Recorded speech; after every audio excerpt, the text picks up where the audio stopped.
Division phase 8 যেই সিজনে আমরা হচ্ছে without epic without show time নিয়ে হচ্ছে ডিভিশন ম্যাচ খেলতেছিলাম।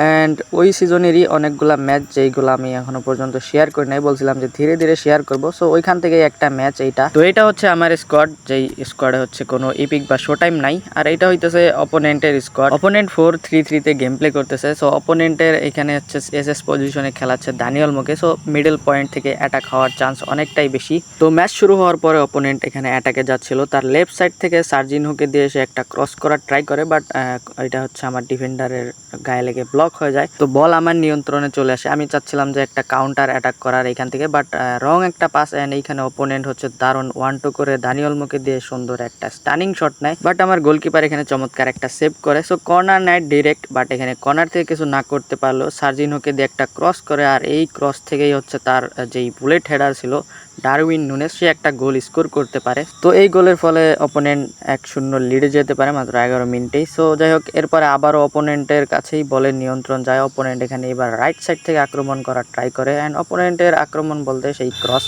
এবারও সে হচ্ছে রাইট সাইড থেকে একটা ক্রস করে, বাট এইবার হচ্ছে আমার গোলকিপার পাঞ্চ আউট করে বলটা ক্লিয়ার করে ফেলে। তো এর কিছুক্ষণ পরে আমি অপোনেন্টকে একটা কাউন্টার অ্যাটাক করার সুযোগ পাই। সো ভিনির থেকে থ্রো বল পেয়ে এখানে ডমিনিক সাবোসলয় দারুণ ফাঁকা স্পেস পেয়ে গেছিলো, আর এই সুযোগই হচ্ছে কাজে লাগিয়ে আমরা একটা গোল স্কোর করে ফেলি এখানে। তো এই গোল স্কোর করার ফলে ম্যাচের স্কোর লাইন আবার হয়ে যায় হচ্ছে 1-1। তবে এর কিছুক্ষণ পরই আমারই একটা ভুল পাস, অ্যান্ড অপোনেন্টের কাছে বলের নিয়ন্ত্রণ। দানিয়াল মোকে দারুণ 1-2 করে আমার ডিফেন্স লাইন ব্রেক করে সুন্দর একটা গোল সে স্কোর করতে পারে, অ্যান্ড আবারও স্কোর লাইন হয়ে যায় হচ্ছে 2-1।